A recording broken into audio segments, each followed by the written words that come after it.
Good evening. I am Aniket Singh Chauhan, and here are the stories making headlines today.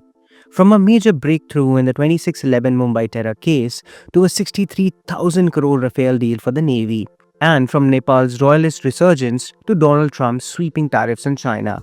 Here's everything you need to know before the day ends. Let's get started. Tahawwur Rana likely to be extradited to India in 2611 case. In a major development, Mumbai terror attack accused Tahawwur Rana is expected to be extradited to India from the US shortly. A multi-agency team from India is in the US finalizing paperwork after the US Supreme Court denied Rana's final appeal against extradition. The 64-year-old is currently lodged at the Metropolitan Detention Center in Los Angeles, California. The Cabinet Committee on Security has approved the purchase of 26 Rafale Marine or Rafale M fighter jets from France for the Indian Navy. The 63,000 crore deal includes 22 single-seater jets and 4 twin-seater trainers, along with logistical support, maintenance, training, and domestic manufacturing under offset obligations. These jets are meant for deployment on the indigenous aircraft carrier INS Vikrant. RBI cuts repo rate, changes stance to accommodative. The Monetary Policy Committee of the RBI has reduced the repo rate by 25 basis points, bringing it down to 6%. This is the second consecutive rate cut by the central bank. The RBI also shifted its policy stance to accommodative, citing global uncertainties. The standing deposit facility is now at 5.75%. Russia invites PM Modi to Victory Day parade in Moscow. Russia has extended a formal invitation to Prime Minister Narendra Modi to attend its Victory Day parade on May 9th, marking the 80th anniversary of the Soviet Union's victory over Germany in World War II.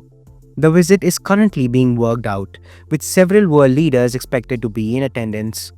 Pro-monarchy protests intensify in Nepal. Thousands of demonstrators have taken to the streets across Nepal, demanding the return of the monarchy. The latest royalist rally turned violent, resulting in 2 deaths and over 100 arrests. Disillusionment over political instability, corruption, and economic slowdown has revived calls for restoring the Hindu monarchy, abolished in 2008. IMF strikes preliminary $20 billion deal with Argentina. The International Monetary Fund has reached a staff-level agreement with Argentina for a $20 billion bailout. The deal is a boost for President Javier Milei, who has implemented a series of austerity reforms to stabilize the country's debt-laden economy. Final approval from the IMF's executive board is expected soon. The fund's announcement offers a lifeline to President Milei, who has cut inflation and stabilized Argentina's economy with a free market austerity agenda that has reversed the reckless borrowing of his left-wing populist predecessors. Argentina is IMF's biggest debtor, with 22 IMF loans already handed out to the South American nation since 1958. Trump's 104% tariffs on China take effect.